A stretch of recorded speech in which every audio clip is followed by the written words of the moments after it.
Today we discuss about the ocular pharmacology. ঠিক আছে, ocular pharmacology কি কি জানতে হবে, একটা brief anatomy physiology জানতে হবে, ঠিক আছে, and what is the pharmacodynamics and pharmacokinetics of ocular therapeutic, key routes of drug administration, therapeutic and diagnostic application, ophthalmic effect, ঠিক আছে, আর কি কি systemic agent with ocular side effect, ঠিক আছে। তো কিভাবে কাজ করে একটা ocular drug, যখন আমরা টপিক্যালি বলছি, টপিক্যালি কিভাবে কাজ করে কোনো আইডিয়া আছে? আমি এই ড্রপটা দিলাম, ড্রপটা কিভাবে কাজ করছে? আচ্ছা, what is pharmacodynamics of drug আর ফার্মাকোকাইনেটিক্স? না, ফার্মাকোডাইনামিক্স মানে ও যেটা বলছিল ঠিকই, it is a biological and therapeutic effect of drug. মানে যদি কোনোদিন কোনো ভাইবাতে তোকে কোশ্চেন করে একটা মানে ফার্মাকোলজি টেবিলে যে এই ড্রাগের ফার্মাকোডাইনামিক্স কি, তাহলে ফার্মাকোডাইনামিক্স মানে তোকে মেকানিজম অফ অ্যাকশন বলতে হবে, ঠিক আছে, এটাই হচ্ছে মেন। এবার ড্রাগ আমাদের যেটা থাকে সেটা দুটোভাবে কাজ করতে পারে, একটা হচ্ছে রিসেপ্টর লেভেলে আর একটা হচ্ছে এনজাইম লেভেলে। If its drug is working on the receptor level, then we call agonist or antagonist, and if the drug is working enzyme level, তাহলে আমরা বলি activator or inhibitor। তাহলে ফার্মাকোকাইনেটিক্স কি, এটা তো তোরা বলবি। হ্যাঁ, চারটে আছে, ADEM, ঠিক আছে। একটা হচ্ছে অ্যাবজর্পশন, ডিস্ট্রিবিউশন, এক্সক্রিশন আর মেটাবলিজম। এই চারটে হচ্ছে ফার্মাকোকাইনেটিক্স। তো ফার্মাকোকাইনেটিক্স টপিক্যাল ড্রপে খুব একটা তোদের লাগবে না, তোদের ফার্মাকোডাইনামিক্সই জিজ্ঞেস করবে, মানে আরো প্রেসাইজলি যে মেকানিজম অ্যাকশন কি বা কোন গ্রুপের ড্রাগ, ফার্মাকোলজি টেবিলে এটাই জিজ্ঞেস করবে। কি কি মানে ড্রাগ ডেলিভার করা হয় নর্মালি আমাদের অকুলার ফার্মাকোলজিতে? Locally eye drop, eye ointment, eye জেলও হয়, পেরিঅকুলার, ইন্ট্রাঅকুলার আর সিস্টেমিক্যালি ওরালি আইভি। আরও কিছু মেথড আছে এখানে মেনশন করা নেই, যেমন সাস্টেন রিলিজ হয়, ঠিক আছে, তারপরে হচ্ছে তোর জেল ফর্মেও পাওয়া যায় কিছু ড্রপ। এবার হচ্ছে যে কিভাবে অ্যাবজর্পশন হয়, যে একটু আগে যে কোশ্চেনটা করছিলাম, আমরা যখন কোনো ড্রাগ মানে ড্রপ বলছি আমি এখানে, হ্যাঁ, ড্রপ যখন ইনস্টল করছি টপিক্যালি, তখন ড্রপটা কোথায় দিই, কিভাবে ড্রপ দিই রে জানিস কেউ? হ্যাঁ, প্রথমে ইন্ডেক্স ফিঙ্গার দিয়ে এইখানটা, এটা এটকমেও জিজ্ঞেস করে বা অনেক সময় তাদের অসপি, হ্যাঁ অসপিতেও ডেমনস্ট্রেট করতে বলে। এই জায়গাটা ইন্ডেক্স ফিঙ্গার দিয়ে নিচের দিকে টানতে হবে, যে একটা গ্যাপ সৃষ্টি হবে মানে লোয়ার ফর্নিক্সে, সেইখানে ড্রপটা ইনস্টল করতে হবে, ঠিক আছে। এবার এখানে যদি ড্রপটা ইনস্টল করি তাহলে কি হবে, এই যে আমাদের নেজোরেক্টিমাল ডাক্ট আছে সেখান দিয়ে তো অনেকটা ড্রপ চলে যাবে, তাই প্রেসাইজলি মানে করা উচিত যেটা, বিশেষ করে গ্লকোমা ড্রাগে দেখবি আমরা পেশেন্টদের বলি যে মানে ড্রপটা দিয়ে এই জায়গাটা চিপে রাখতে, তাহলে ড্রাগ অ্যাবজর্পশন মানে ড্রাগের টোটাল ভলিউমটা বাড়বে, কোয়ান্টিটিটা বাড়বে, তাহলে সেটা সবসময় করা উচিত, ঠিক আছে। অনেক সময় এবং ওই জন্য দেখবি অনেকে ড্রাগ নিলে মুখটা একটু তেতো তেতো লাগে, কেন, ওটা নেজোরেক্টিমাল ডাক্ট দিয়ে চলে যায়। তাহলে আমাদের কি করতে হবে, এই এলিমিনেশনটাকে প্রিভেন্ট করতে হবে। এবার ড্রাগটা কি করবে, ড্রাগ বাইন্ড করবে টিআর প্রোটিনের সাথে, then drug metabolism by tear and tissue protein, তারপরে diffusion across cornea and conjunctiva. কর্নিয়ায় বেসিক্যালি, কর্নিয়াতে যে এপিথিলিয়াম আর এন্ডোথিলিয়াম আছে সেটা হচ্ছে কি লাইপোফিলিক না হাইড্রোফিলিক, সেটা হচ্ছে লাইপোফিলিক, ঠিক আছে। আর স্ট্রোমা যেটা সেটা হচ্ছে হাইড্রোফিলিক। তো ড্রাগের মানে যদি বলি সবচেয়ে ভালো প্রপার্টি হওয়া উচিত সেটা হচ্ছে অ্যাম্পিপ্যাথি, তাহলে কিন্তু ভালো কাজ করবে। যেমন দেখবি জেন্টামাইসিন যখন আমরা দিচ্ছি, জেন্টামাইসিনের ড্রপ নর্মালি পাওয়া যায় না, ফর্টিফাইড করে পাওয়া যায়, কিন্তু মক্সিফ্লক্সাসিনটা আমরা বেশি প্রেফার করি। আবার জেন্টামাইসিন কিন্তু আমি সাবকনজাংটিভাল টিস্যুতে দিচ্ছি আফটার অপারেশন। তো এইগুলোই কারণ কোন ড্রাগটা ড্রপ হিসাবে দেওয়া যাবে না। আরও কিছু ফ্যাক্টর আছে যেগুলো আমরা ডিসকাস করব। তাহলে ডিস্ট্রিবিউশন হচ্ছে ট্রান্সকর্নিয়ার অ্যাবজর্পশন হবে, দেন মানে অ্যাবজর্পশন হয়ে গেল, তারপরে that is accumulated aqueous humour, তারপরে distribution to the intraocular structure, trabecular meshwork, তারপরে হচ্ছে সিস্টেমিক সার্কুলেশন। তো এই রুটে যাবে, কর্নিয়া দিয়ে ঢুকবে, তারপরে অ্যাকুয়াস হিউমারে যাবে, তারপরে ইন্ট্রাঅকুলার স্ট্রাকচার, ট্র্যাবিকুলার মেসওয়ার্ক দিয়ে সিস্টেমিক সার্কুলেশনে যাবে। ওকে, মেটাবলিজম এগুলো লাগবে না। হ্যাঁ, কি কি মেথডে এখন ড্রপ দেওয়া যায় যেটা একটু আগেও ডিসকাস করলাম, topical there is a drop, ointment, gel, soft contact lens. অনেক সময় পেশেন্টে ধর সিউডোফেকিক, এটা বলছি আমি, সিউডোফেকিক বুলাস কেরাটোপ্যাথি হয়েছে, তখন আমরা পেশেন্টে একটা কন্ট্যাক্ট লেন্স দিয়ে দিই। কন্ট্যাক্ট লেন্স থ্রুতেও কিন্তু ড্রাগ অ্যাবজর্পশন হয়, মানে অকুলার সারফেস ডেলিভারির মধ্যে এটাও কিন্তু একটা পয়েন্ট, ঠিক আছে। পেরিঅকুলার মধ্যে লাস্ট পয়েন্টটা এখন খুব একটা ইউজ হয় না, রেট্রোভালভার কেউ করে না। সাবকনজাংটিভাল আমরা অপারেশনের পরে করে থাকি, যেটা ক্যাটারাক্ট সার্জারি পরে, যেখানে জেন্টামাইসিন, ডেক্সামিথাসোন, অ্যাট্রোপিন এগুলো দিতে পারি। সাবটেনান যেটা সেটা আমরা ইউভিআইটিস এর ক্ষেত্রে দিতে পারি। অনেক সময় ধর ড্রপে ভালো কাজ করছে না, প্রেডনিসোলিন অ্যাসিটেট, অ্যাট্রোপিন এগুলো আমরা প্রেসক্রাইব করেছি, কিন্তু তারপরেও ভালো পেশেন্টের অ্যাকশন হচ্ছে না, তখন আমরা কিন্তু সাবটেনান মেথডে, এটা আবার দুটো মেথড আছে, একটা অ্যান্টেরিয়র সাবটেনান, একটা পোস্টেরিয়র সাবটেনান। মানে আইরিস লেন্স ডায়াফ্রামের সামনের দিকে যদি দিই তাহলে হচ্ছে অ্যান্টেরিয়র সাবটেনান, অ্যান্ড আইরিস লেন্স ডায়াফ্রামের পেছনে যদি দিই মানে পোস্টেরিয়রলি যদি দিই তাহলে হচ্ছে পোস্টেরিয়র সাবটেনান। এটা বেসিক্যালি স্টেরয়েড দেওয়া হয়, যেহেতু ইউভিআইটিস কন্ডিশনে আমরা দিচ্ছি তো এটা স্টেরয়েড দেওয়া যায়। আরেকটা হচ্ছে পেরিবালবার। পেরিবালবার কোথায় ইউজ করি? এটা তো পারবি, আরে ব্লক যেখানে দিচ্ছি before cataract surgery or retinal surgery বা যে কোনো জায়গায় কোনো অপথ্যালমিক সার্জারি ক্ষেত্রে পেরিবালবার সেখানে দিই। রেট্রোবালবার আগে ব্লক দেওয়া হতো কিন্তু এখন অবসলেট হয়ে গেছে, কেন পেশেন্টের আইওপি বেড়ে যায় তো অপারেশন করতে অসুবিধা হয়। একটা জায়গায় দেওয়া যায় এখনো, মানে ইন্ডিকেশন আছে, সেটা হচ্ছে অপটিক নিউরাইটিস বা প্যাপিলাইটিস যেটা বলি, সেখানে দেওয়া যেতে পারে, তো বেটার কেউ দেয় না এখন। অপটিক নিউরাইটিসেরও প্রেফার ট্রিটমেন্ট হচ্ছে আইভিএমপি, ইন্ট্রাভেনাস মিথাইল প্রেডনিসোলোন, ঠিক আছে, রেট্রোবালবার কেউ ইউজ করে না। ইন্ট্রা অকুলার, ইন্ট্রা ক্যামেলার মানে কেউ জানিস? হ্যাঁ হ্যাঁ, অ্যান্টেরিয়র চেম্বারে। তো এই অ্যান্টেরিয়র চেম্বারে কি কি দিতে পারি? দুটো ড্রাগ আমরা নর্মালি ইউজ করে থাকি, একটা হচ্ছে পাইলোকার্পিন। পাইলোকার্পিন কখন দিই? যখন পিউপিলটা আমার কনস্ট্রিক্ট করতে হবে। কেন করতে হবে?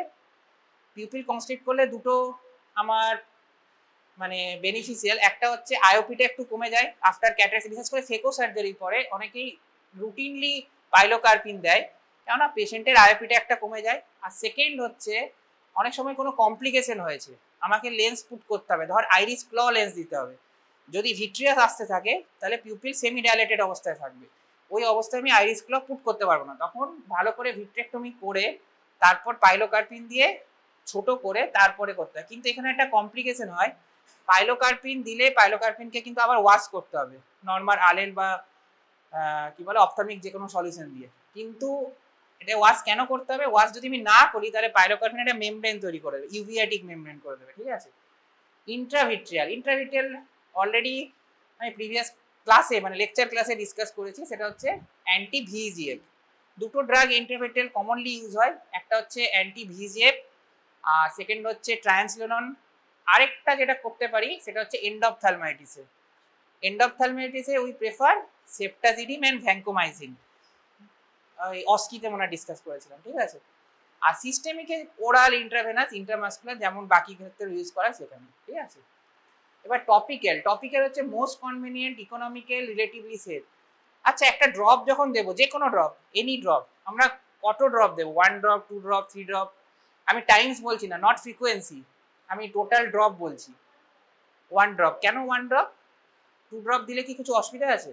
হ্যাঁ অসুবিধা আছে, কেননা একটা ড্রপ যেটা দিই সেটা হচ্ছে 50, মানে 1 ড্রপ যখন বেরোচ্ছে সেটা 50 মাইক্রোলিটারের মতো, কিন্তু আমি একটু আগেই বললাম না আমরা ফর্নিক্সে বা কালডাসেকে যখন দিচ্ছি সেটার মানে ভলিউমই হচ্ছে 7 থেকে 13 এর মতো, মানে 10 ধর, রাফলি 10, তাহলে 50-এর এমনিই বেশি দিচ্ছি, আবার 2 ড্রপ দিলে ধর 100 হয়ে যাবে, তাহলে ওটা ওয়েস্টেজ হবে।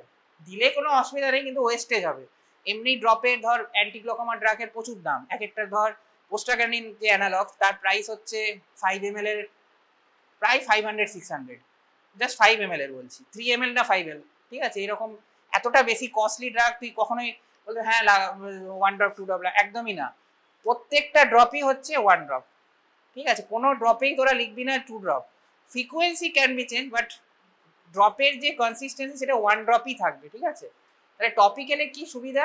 টপিক্যালে হচ্ছে convenient, economical and relatively safe. Subconjunctival আর সাবটেনাল যেটা বলছিলাম পোস্টিয়ার ইউভিআইটিসে যেতে পারি, আর অনেক সময় আমরা সিএমই তেও দিয়ে থাকি সাবটেনাল ইনজেকশনটা, ঠিক আছে। Intra ocular injection, Intra ocular মানে এখানে বলতে চাইছি অ্যান্টেরিয়র সেগমেন্টে, যেটা আমরা নর্মালি সার্জারির ক্ষেত্রে দিয়ে থাকি পাইলোকার্পিন, আর আরেকটা দিতে পারি সেটা হচ্ছে মক্সিফ্লক্সাসিনও দিই।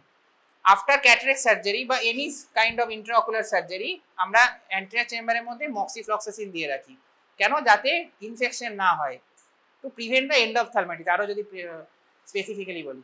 ইন্ট্রাভিট্রিয়ালে কি রেটিনাল টক্সিসিটি একটা লিমিটেশন আছে, ওই জন্যে আমরা দেখি সবসময় অ্যান্টি ভিজিএফ বলি।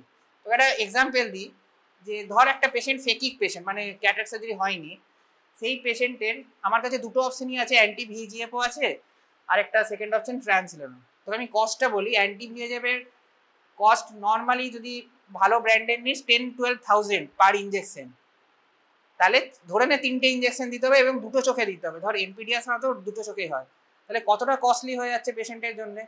কিন্তু মানে আরেকটা হচ্ছে ট্রায়ানসিলনের দাম সেখানে 100 টাকা, খুব জোর হয়তো 200 টাকা হতে পারে, ঠিক আছে। তাহলে তো সবাই তো বলি তাহলে 200 টাকারটাই প্রেফার করা উচিত, কিন্তু একটা কারণেই করা হয় না, ইঞ্জেকশনটা যখন দেবো স্টেরয়েড ইন্ট্রাভিট্রিয়ালি, ওটা ক্যাটারেক্ট করে দেবে যদি ফেকিক পেশেন্ট হয়। সিউডো ফেকিক পেশেন্টে আমি কিন্তু ট্রায়ানসিলন প্রেসক্রাইব করতে পারি, কারণ অলরেডি পেশেন্টের অপারেশন হয়ে গেছে। তো কিছু কন্ডিশন আছে যেখানে আমাদের অ্যান্টিভিজি দিতেই হয়, ঠিক আছে, আমার কোনো অপশন নেই, ওটা কস্টলি কিন্তু আমাকে তাও দিতে হয়, ঠিক আছে। এরপর হচ্ছে কি কি ফ্যাক্টর যেটা ড্রাগ পেনিট্রেশনকে ইনফ্লুয়েন্স করে, কি কি, একটা হচ্ছে drug concentration and solubility, higher concentration better penetration, ওই জন্য পাইলোকার্পিন 1-4% সব কিছুতেই পাওয়া যায়, যদিও আমরা 3-4%ই নর্মালি ইউজ করে থাকি।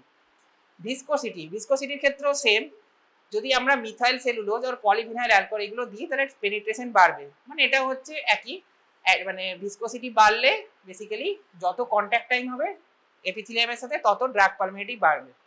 লিপিড সলিবিলিটি যেটা আমি একটু আগে ডিসকাস করছিলাম, higher the lipid soluble more penetration, কারণ এপিথেলিয়াম দিয়ে তো আলটিমেটলি পেনিট্রেশন হবে, তাই লিপিড সলিবল ড্রাগের একটা প্রপার্টি থাকতেই হবে, টপিক্যালের ক্ষেত্রে বলছি, হ্যাঁ বারবার বলছি।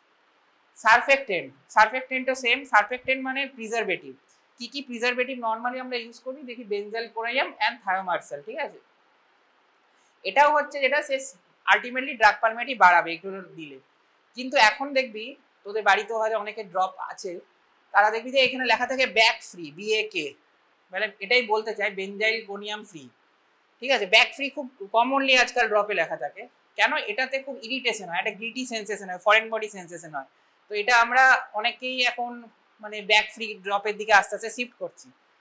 কিছু কোম্পানি আছে, ঠিক আছে, যারা কোনো প্রিজারভেটিভ ছাড়াই ড্রপ মার্কেটে এনেছে, কিন্তু ব্যাপারটা হচ্ছে প্রিজারভেটিভ ছাড়া যদি আমি ড্রপ আনি তাতে একটা হয় কি, যখন তুই ড্রপটার মানে খুলে দিচ্ছিস, সিল খুলে নিচ্ছিস, তখন কিন্তু মানে ওই ড্রপের সেলফ লাইফ অনেকটা কমে যাচ্ছে, কেন প্রিজারভেটিভ নেই তো, তাহলে ওই ড্রপটা তোকে 1-2 weeks এর মধ্যে শেষ করতে হবে। যেটা ফর্টিফাইড এর ক্ষেত্রে, ফর্টিফাইড তো আমরা নিজেরা বানাই, ফর্টিফাইড জেন্টামাইসিন বা ফর্টিফাইড ভরিকোনাজোল, ওগুলোর সেলফ লাইফ না 24 থেকে 48 আওয়ার্স হয়, এবং সেটা ফ্রিজে রাখার পর মানে 4 ডিগ্রি থেকে 6 ডিগ্রি সেন্টিগ্রেডে, তো সেটা সম্ভব নয়। তো এখন অনেকে বার করছে, আর প্রপার ব্যাক ফ্রি মানে প্রিজারভেটিভ ফ্রি নয়, আরও কিছু প্রিজারভেটিভ বেরিয়েছে যেগুলো ইরিটেশন করে না, ওই জন্য অনেক সময় কোম্পানি এসে বলবে তোকে ব্যাক ফ্রি স্যার আমাদের এরকম কিছু প্রিজারভেটিভ দেওয়া নেই, আসলে এটা ভুল, বেসিক্যালি প্রিজারভেটিভ ছাড়া ড্রপ থাকবেই না অতদিন, তার সেলফ লাইফই থাকবে না। আর এটা হচ্ছে পিএইচ, আমাদের নর্মাল পিএইচ হচ্ছে 7.4, তাই পিএইচ যদি ডিফারেন্ট হয়, ধর পিএইচ 7 বা পিএইচ হচ্ছে 8, অবভিয়াসলি পেশেন্টের একটা রিফ্লেক্স টিয়ারিং হবে, মানে জল পড়বে কন্টিনিউয়াসলি, অনেক ড্রপেই দেখবি খুব ইরিটেশন হয়, তোরা সবাই হয়তো মক্সিফ্লক্সাসিন কোনো না কোনো সময় হয়তো লাগিয়েছিস, কনজাংটিভাইটিস বা কিছু হয়েছে, কারণ দেখবি মক্সিফ্লক্সাসিন প্রথম ভীষণ ইরিটেশন হয়, চোখ জ্বালা করতে থাকে। আরেকটা হচ্ছে ড্রাগ টনিসিটি, ড্রাগ টনিসিটি কি, যদি একটা ড্রাগ অ্যালকালয়েড ড্রাগ, ঠিক আছে, যদি আমি অ্যালকালয়েড মিডিয়ামেই রাখি তাহলে কি হবে, ও রিঅ্যাকশন করার সময় পাচ্ছে না, কিন্তু অ্যালকালয়েড ড্রাগকে যদি আমি অ্যাসিডিক মিডিয়ামে দিই তাহলে অ্যালকালয়েড অ্যাসিডিক একটা রিঅ্যাকশন হয়ে অনেকটা ড্রাগ নষ্ট হয়ে যাচ্ছে, তাহলে এটা বেটার যে when an alkaloid drug is put in relatively alkaloid medium the proportion of uncharged নয় unchanged হবে, unchanged form will increase, ঠিক আছে, thus more penetration, যত unchanged ফর্মটা থাকবে তত আমার পেনিট্রেশনটা কর্নিয়াতে বেটার হবে। আরেকটা তোরা এটা জানিসই যেটা মলিকুলার ওয়েট অ্যান্ড সাইজের উপর পেনিট্রেশন ডিপেন্ড করে ড্রাগ পেনিট্রেশন। তো এই কটা পয়েন্ট খালি মনে রাখবি, first point drug concentration and solubility, second there is a viscosity, সবগুলোই মানে কোনোটা ইনভার্স রিলেশন নেই, দেখ basically drug concentration, viscosity, lipid solubility, surfactant, pH, drug tonicity আর মলিকুলার ওয়েট, ঠিক আছে। টপিক্যাল যেটা একটু আগে বলছিলাম 1 drop equal to 50 microlitre, but our conjunctival sac capacity is almost 10 microlitre, এমনি আমাদের এক্সেস হয়ে যাচ্ছে, তো নতুন করে আর মানে 2 ড্রপস দেওয়ার কোনো লজিকই নেই। কিভাবে দিতে হয় যেটা আমি একটু আগে ডিসকাস করেছি, আর 5 থেকে দুটো ড্রপের মধ্যে কত গ্যাপ থাকতে হবে, 10 মিনিটসের মতো, ঠিক আছে। এইবার এখানে একটা কোশ্চেন আছে যে ড্রপ আর অয়েন্টমেন্ট ধর পেশেন্টকে দুটোই দিচ্ছি, তাহলে কি অ্যাডভান্টেজ অয়েন্টমেন্টে কোনো অ্যাডভান্টেজ আছে, কিছু কিছু কন্ডিশন আছে, ধর স্টাই চ্যালাজিয়ান, এগুলো অকুলার সারফেস ডিসঅর্ডার, সেগুলোতে আমরা দেখবি সবসময় অয়েন্টমেন্টই বলি। কেন? কারণ অয়েন্টমেন্টের কন্ট্যাক্ট টাইমটা বেশি হয়, সেটা একটা কারণ।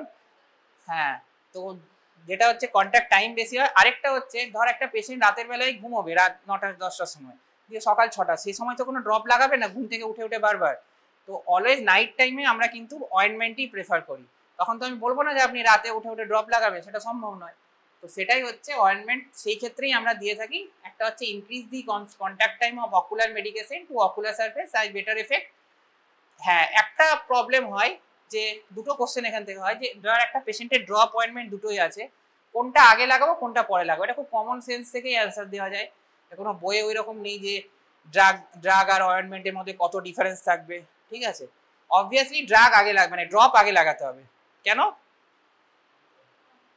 যদি অয়েন্টমেন্ট লাগাতে তো ব্লারি হয়ে যাবে পেশেন্টের, দেখতেই পাবে না, তারপর অসুবিধা হবে। ওই জন্য ডে টাইমে আমরা নর্মালি অয়েন্টমেন্ট বলি না, না লাগানোই বেটার, ঠিক আছে। ড্রপ বেশি প্রেফার করি। আরেকটা এখানে কোশ্চেন আছে যে কতটা অয়েন্টমেন্ট দেবো। এই দেখ এখানে দিয়েছে এটা কতটা দেবো, তোরা মনে হবে যত বেশি দেবো তত ভালো, ব্যাপারটা তা নয়, একদমই নয়। যত বেশি দিবি তত পেশেন্টের ইরিটেশন হবে, জ্বালা জ্বালা করবে, কষ্ট হবে, ঠিক আছে।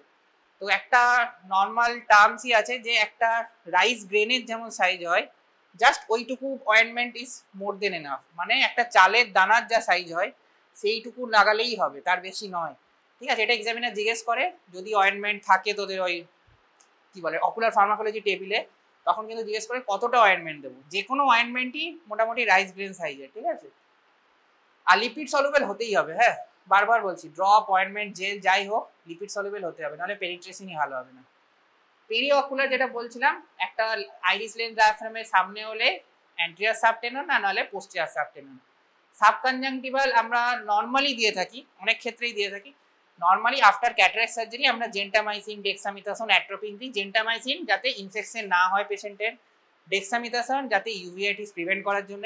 অ্যাট্রোপিনটা অনেকে দেয় অনেকে দেয় না, বেসিক্যালি রেটিনাল সার্জারিতে অ্যাট্রোপিনের সিগনিফিকেন্স আছে যাতে পেন না হয়, ইউভিআইটিস সিভিয়ার যেখানে হয় যেখানে পেন হতে পারে তখন আমরা অ্যাট্রোপিন দিই। নর্মাল ক্যাটারাক্ট সার্জারিতে কেউ একটা অ্যাট্রোপিন দেয় না খুব একটা।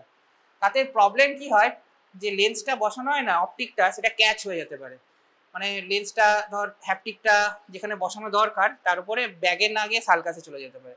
ওই জন্য ডাইলেট করে কেউ রাখি না, আমরা বরং কনস্ট্রিক্ট করে রাখি। একটু আগে বললাম না পাইলোকার্পিন দিই ফেকো সার্জারি করে, তো সেটাই।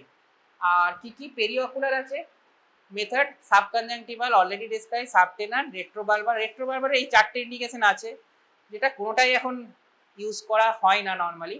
পেরিবালবাল মেথডে ব্লক ইউজ করা হয়, ঠিক আছে।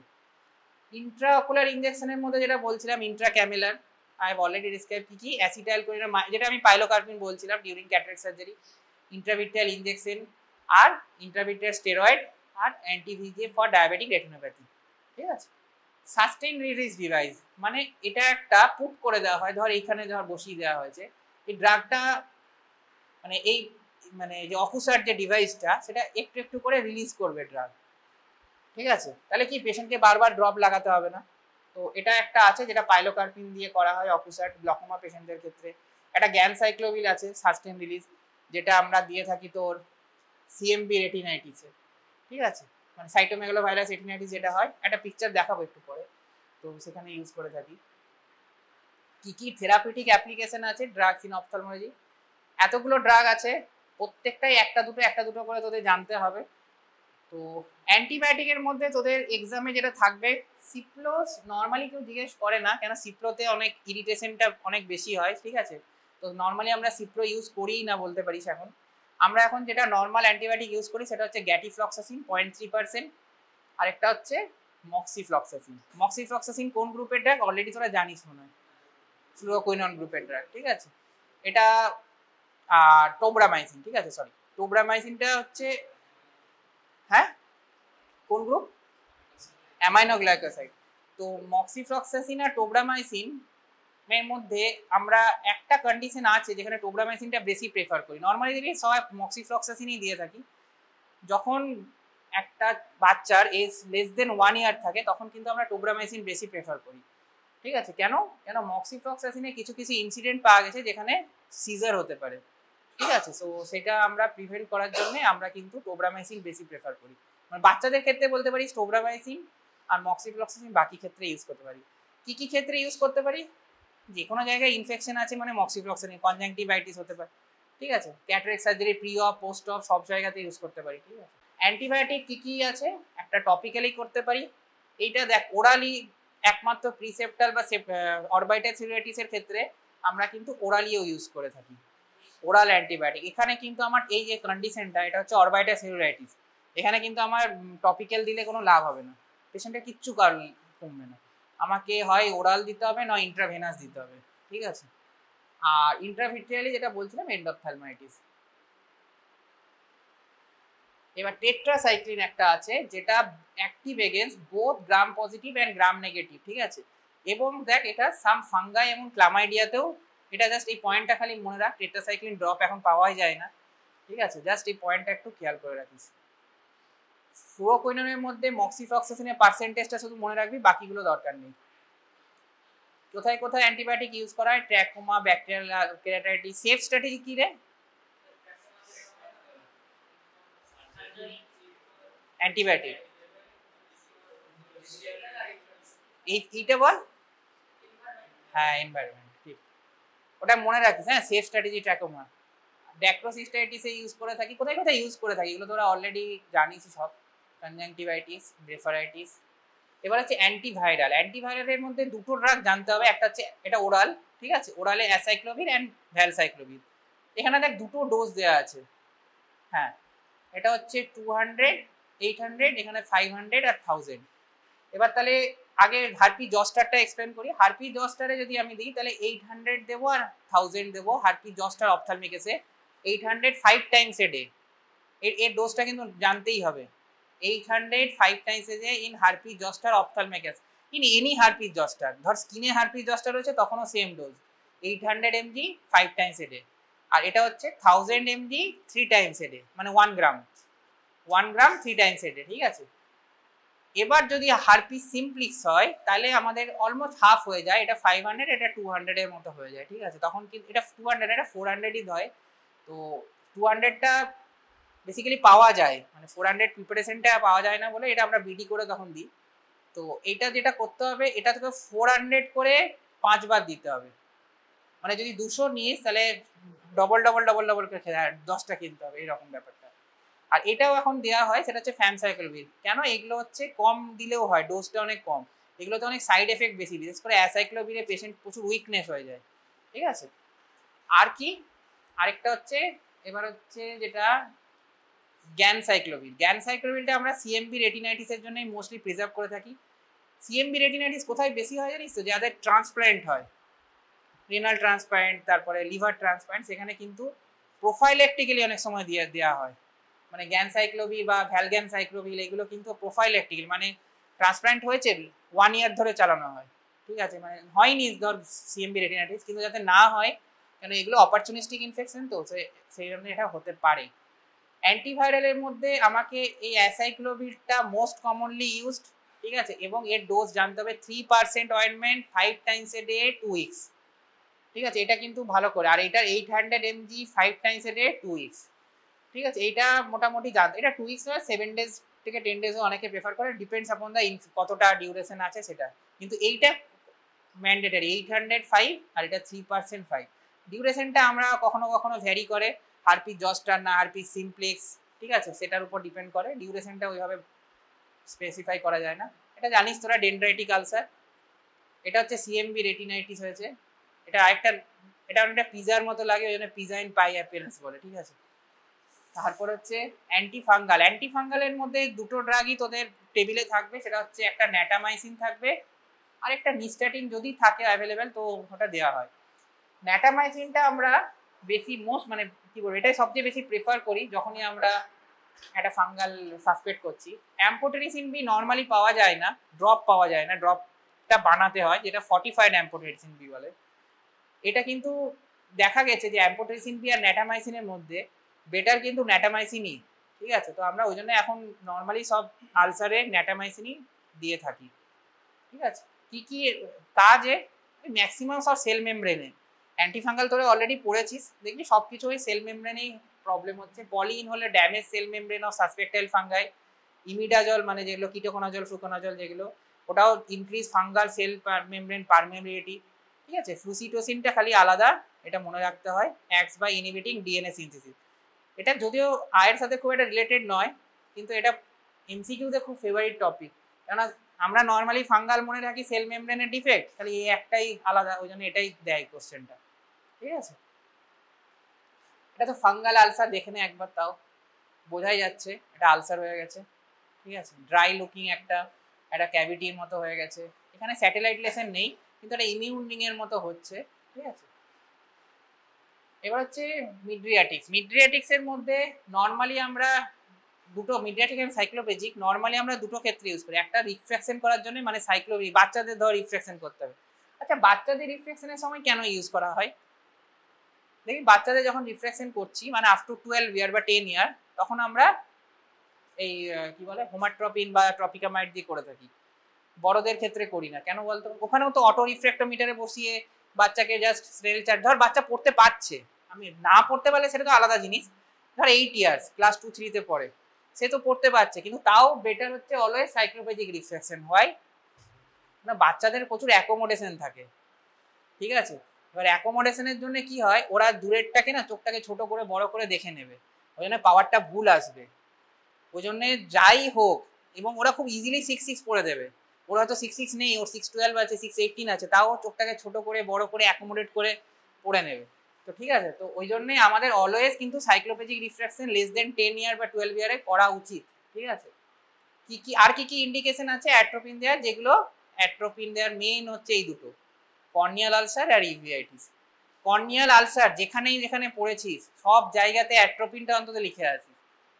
ঠিক আছে, এবার এইখানে একটা কোশ্চেন আসে তোদের এমসিকিউতে বেসিক্যালি, যে কর্নিয়াল আলসারে মানে কোনটা সবচেয়ে বেস্ট ট্রিটমেন্ট? সেখানে অপশন দেয়, মানে ব্যাকটেরিয়া না ফাঙ্গাল যেটাই হোক, তো অপশন দেয় অ্যান্টিবায়োটিকও দেয়, আবার ইয়েও দেয়, অ্যাট্রোপিনও দেয়। তো ড্রাগ অফ চয়েস কোনো বইয়ে লেখা আছে অ্যাট্রোপিন, কোনো বইয়ে যদি ব্যাকটেরিয়ার হয় তাহলে লেখা আছে অ্যান্টিবায়োটিক। ঠিক আছে, আমার মনে হয় অ্যাট্রোপিনটা দিতেই হবে, আলসার হয়েছে মানে অ্যাট্রোপিন দিতে হবে বা হোমাট্রপিন। ঠিক আছে, কেন পেনটা তো পেশেন্টের আগে কমাতেই হবে, নাহলে তো কন্টিনিউয়াসলি লিফ্লেক্স টিয়ারিং হয়ে আরও বেশি প্রবলেম হয়, ওয়াটেনিং হতে থাকবে। ঠিক আছে, কোনোদিনই কমবে না। এটার মধ্যে তোদের জানতে হবে কোনটা শর্ট অ্যাক্টিং লং অ্যাক্টিং, এইটুকু জানলেই হবে। ঠিক আছে, এত ডিটেলস কোনো লাগবে না। অ্যাট্রোপিনের পার্সেন্টেজটা মনে রাখবি, এটা কিন্তু একমাত্র অয়েন্টমেন্ট ফর্মে দেওয়া হয়। ঠিক আছে, 1% অয়েন্টমেন্ট। আরেকটা অ্যাট্রোপিনের ডিসঅ্যাডভান্টেজ হচ্ছে, অ্যাট্রোপিন আমরা খুব ছোট বাচ্চাদের দেবো না, কেন তোরা জানিস অলরেডি ফার্মাতে পড়েছিস যে অ্যাট্রোপিনাইজেশন হয়, কেন ফিভার হয়ে যাবে, বাচ্চা জ্বর চলে আসবে। তো লেস দেন 6 মান্থে আমরা নর্মালি অ্যাট্রোপিন অয়েন্টমেন্টও প্রেফার করি না। ঠিক আছে, অ্যাট্রোপিনের আরেকটা প্রবলেম কি, অ্যাট্রোপিন দিয়ে যদি আমি রিফ্র্যাকশন করি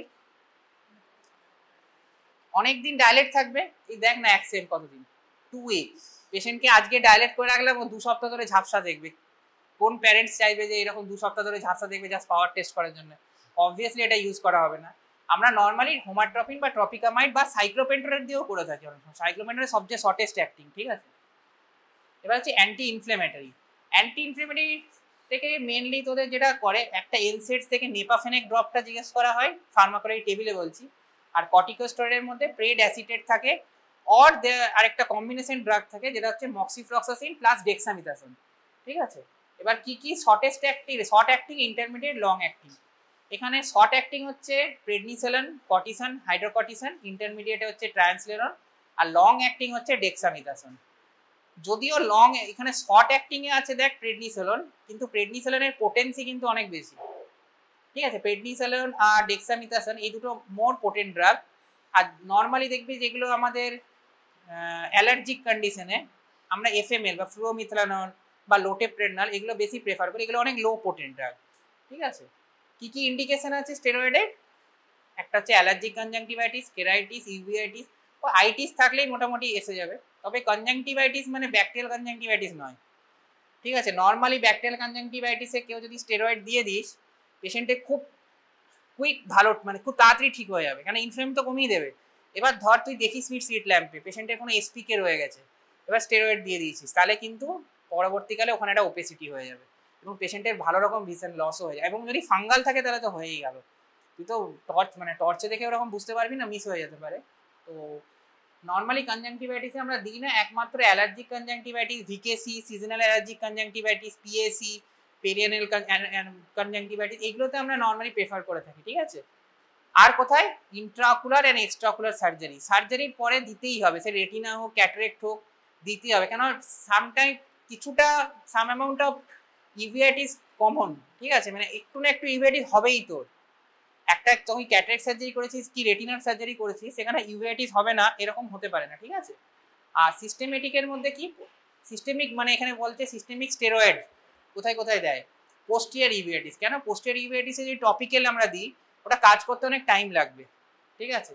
তবে পোস্টিয়ার ইউভিআইটিসের একটা কজ হচ্ছে টিবি, টিউবারকুলোসিস। এবার টিউবারকুলোসিসে যদি স্টেরয়েড দিই তাহলে তো মুশকিল হয়ে যাবে, ওই জন্য অলওয়েজ যখনই আমরা ইউভিআইটিসে স্টেরয়েড দেবো আগে কিছু কিছু এক্সক্লুড করতে হবে, বিশেষ করে টিউবারকুলোসিসকে অলওয়েজ এক্সক্লুড করতে হবে, যে টিবি নেই, ঠিক আছে, মানে স্টেরয়েড দেওয়ার আগে, নাহলে কিন্তু প্রবলেম হয়ে যাবে। অপটিক নিউরাইটিস আর একটা হচ্ছে কর্নিয়াল গ্রাফট রিজেকশন, এইগুলোতে আমরা সিস্টেমিক প্রেফার করে থাকি। আর অকুলারের মধ্যে কন্ট্রাইন্ডিকেশন কি কি কন্ডিশন আছে এটা বরং তোরা বেশি করে দেয়, কোথায় লিখবি না, ঠিক আছে, বা কোথায় বলবি, সেটা হচ্ছে ফাঙ্গাল ইনফেকশন, গ্লকোমা, কর্নিয়াল আসলে গ্লকোমাতে দেয়া হয় কিছু কিছু কন্ডিশন, তো তোদের না বলাই ভালো, ওপেন অ্যাঙ্গেল ক্লোজারে দেয় না, ঠিক আছে। কিছু গ্লকোমা আছে যেখানে দেয়, ইউভিআইটিক গ্লকোমা বা কিছু, হারপিটিক এপিথেলিয়াল ক্যাটারাইটিস, কর্নিয়াল এপিথেলিয়াল ডিফেক্ট, এই চারটে জানলেই হবে যেখানে দেয় না, ঠিক আছে। এই চারটে কন্ডিশন কোথাও যদি এক্সামে দেয়, থিওরিতে ভাইভাতে যেখানে ইচ্ছা দেয়, এই চারটে কন্ডিশনে স্টেরয়েড লিখিস না, তাহলে কিন্তু পাস মার্ক পাবি না, শিওর বলছি, পাস মার্ক দেবে না। তুই এই চারটে কন্ডিশন যদি কোনো লং কোশ্চেন শর্ট নোট কোথাও আছে তুই স্টেরয়েড লিখে আসিস, কেউ দেবে না, ঠিক আছে। সিস্টেমিকের মধ্যে কোথায় কোনটা এটা তোরা অলরেডি ফার্মাতে পড়েছিস, ডায়াবেটিক, অস্টিওপোরোসিস, সিএইচএ, তারপরে রেনাল ফেলিওর, পেপটিক আলসার। এনসেটস যেটা বলছিলাম, অ্যান্টি ইনফ্লেমেটরি দুটো বললাম, একটা কর্টিকোস্টেরয়েডস আর একটা হচ্ছে এনসেটস। এনসেটস এর মধ্যে কি কি আছে? ফ্লুভিওফেন, ইন্ডোমেথাসিন, কিটোলোরেক। আরেকটা আছে সেটা হচ্ছে নেপাফেনেক। নেপাফেনেকটাই আমরা মোস্ট কমনলি এখন ইউজ করে থাকি কোন কোন কন্ডিশনে? সিএমই মানে সিস্টয়েড ম্যাকুলার ইডিমা, মানে ডায়াবেটিকের ক্ষেত্রে যেটা হয়।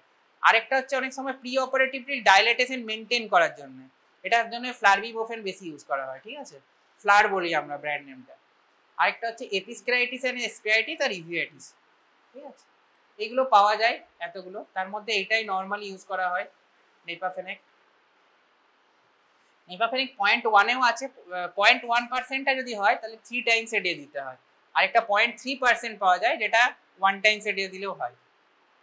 অকুলার লুব্রিক্যান্ট, এটা তো বাড়িতে অনেকের কাছে থাকবেই, এটা মানে খুব কমন ড্রাগ, ড্রাই আইতে ইউজ করা হয় এখনকার দিনে। এটা এত বেশি সবাই মোবাইল দেখছিস, সবার কিছু না কিছু ড্রাই আই থাকেই, তো এটা তো ব্র্যান্ড নেম রিফ্রেশ কেয়ার। এটা কি করে? Ocular irritation in various disease, dry eye, এগুলোতে ইউজ করা হয়, ওকে। এটা একটাই থাকবে, ওই তোদের কার্বক্সি মিথাইল সেলুলোজ থাকবে, আরো অনেক কিছু আছে লুব্রিকেন্ট, সোডিয়াম হাইলোনেট আছে। এবার সিএমসি মানে কার্বক্সি মিথাইল সেলুলোজ যেটা, সেটা দুটো পার্সেন্টেজে পাওয়া যায়, একটা 0.5%, এটা 1%। নর্মালি আমরা 0.5% দিয়ে স্টার্ট করি, বেশি লাগলে তখন 1%। অকুলার ডায়াগনস্টিক, এটা না একটা শর্ট নোটও দিতে পারে, এটা দেবে না বেসিক্যালি, তোদের দেবে ফ্লুরোসিন ডাই। ফ্লুরোসিন ডাই কোথায় কোথায় ইউজ হয়, যদি এটা ড্রাগ না বলে ডাই বলাটা বেটার, তো কোথায় কোথায় ইউজ হয় এই কথাগুলো কন্ডিশন। এটা হচ্ছে কর্নিয়াল অ্যাব্রেশন হয়েছে, আমি সিওর হতে পারছি না, সিট ল্যাম্পে স্টেন করবো, অ্যাব্রেশন দেখতে পাবো। অ্যাপ্লেনেসেন্ট টোনোমেট্রিতে করতেই হবে, কোনো উপায় নেই, এটা ছাড়া করাই যাবে না অ্যাপ্লেনেসেন্ট টোনোমেট্রি। কোনো উন্ড লিক হয়েছে কিনা, ধর কোনো একটা পেশেন্টের ইনজুরি হয়েছে, আমি সাসপেক্ট করছি এসিটা একটু শ্যালো হয়ে গেছে, কিন্তু আমি কোনো লিক দেখতে পাচ্ছি না, যদি স্টেন করি তাহলে ওখান থেকে ড্রিপ করে ফ্লুইড বেরোবে, তাহলে ওখান থেকে আমি বুঝে যাবো যে কোনো উন্ড লিক আছে। এনএলডি অবস্ট্রাকশনেও অনেক সময় ইউজ করে থাকি, বিশেষ করে এনএলডি অবস্ট্রাকশনে আমরা যখন এটা ডিউরিং দ্য অপারেশন ইউজ করে থাকি, যখন কোথাও পেটেন্সিটা চেক করার জন্য। এনএলডি ওপরে হয়েছে মানে ন্যাজোল্যাক্রিমাল ডাক্টের ওপরে, মানে ল্যাক্রিমাল স্যাকে হয়েছে না কনজাংটিভাতেই হয়েছে না পাংক্টাল সিনোসিস হয়েছে, সেটা দেখার জন্য আমরা এনএলডি অবস্ট্রাকশন করে রাখি। আরেকটা হচ্ছে ওসিটি যেমন একটা হয় সেরকম একটা এফএফএও হয়, যেমন ফ্লুরোসিন অ্যাঞ্জিওগ্রাফি। তো ফ্লুরোসিন অ্যাঞ্জিওগ্রাফিটা হচ্ছে কোথাও লিকেজ আছে, যেমন লেকচার ক্লাসে তোদের বলেছিলাম সিএসআরে দেখবি মাশরুম প্যাটার্ন হচ্ছে, জাস্ট লিকেজটা দেখার জন্য, তখন আমরা ফ্লুরোসিন অ্যাঞ্জিওগ্রাফি করি, ঠিক আছে। আর লোকাল অ্যানাস্থেটিক কি আছে, এটা তোদের টেবিলে থাকে, সেটা হচ্ছে প্রোপ্রাকেন। তোকে এক্সামিনার একটাই কোশ্চেন করবে, এটা কোথায় কোথায় ইউজ করতে দেখেছো। তোরা ফরেন বডিটা বলিস, ওটাই মেন, ঠিক আছে, removal of corneal foreign body, এটি করার সময়, গনিও করার সময়, মানে যেখানে যেখানে আমার কর্নিয়াকে অ্যানাস্থেসিয়া করতে হবে, কোনো প্রসিডিওর করতে হবে। অনেক সময় আমরা ক্যাটারেক্ট সার্জারিও করি, ঠিক আছে, মানে ক্যাটারেক্ট সার্জারি এখন ব্লক দেওয়া হয় না, ম্যাক্সিমাম যেখানে যাবি সেখানে দেখবি ব্লক দেয় না, ঠিক আছে, তো ব্লক না দিয়েও আমরা জাস্ট প্রোপ্রাকেন দিয়েও করে থাকি, ঠিক আছে। আর যেটা বলছিলাম পেরিবালবার আর রেট্রোবালবার, আচ্ছা অরবাইটাল ইনফিল্ট্রেশন দিয়ে আমার ব্লক দেওয়ার দুটো ইন্ডিকেশন, একটা হচ্ছে পেশেন্টের ব্যথা হবে না, আর একটা হবে পেশেন্ট চোখ নাড়াবে না। অ্যাকাইনেসিয়া মানে চোখ নাড়াবে না, অ্যানাস্থেসিয়া আমার দুটোই কিন্তু অ্যাচিভ করতে হবে, মানে অ্যানাস্থেসিয়াটা তো অ্যাচিভ করতে হবে, অ্যাকাইনেসিয়াটা কিছুটা ম্যানেজ করা যায়, কিন্তু এই দুটোই কিন্তু হচ্ছে ম্যানেজ করা আমার বেসিক্যালি প্রাইমারি উদ্দেশ্য, ঠিক আছে। তা এটা রেটিনাল সার্জারিতে ব্লকটা খুব ইম্পর্টেন্ট, যে এই দুটোই আমাকে, ক্যাটারেক্ট সার্জারিতে অ্যানাস্থেসিয়া হলেই হয়ে যায়, কিন্তু রেটিনাল সার্জারিতে আমাকে অ্যানাস্থেসিয়া অ্যাকাইনেসিয়া দুটোই অ্যাচিভ করতে হবে। কী কী দিয়ে করতে হয়? লিগনোকেন আর বুপিভেকেন। তবে বুপিভেকেনটা দেওয়ার আগে পেশেন্টের ইসিজি করা খুব মাস্ট, তোরা জানিস এটা, বুপিভেকেনে কার্ডিয়াক টক্সিসিটি হয়, তো বুপিভেকেনটা একটু কনসিয়াস ইউজ করা উচিত, ঠিক আছে।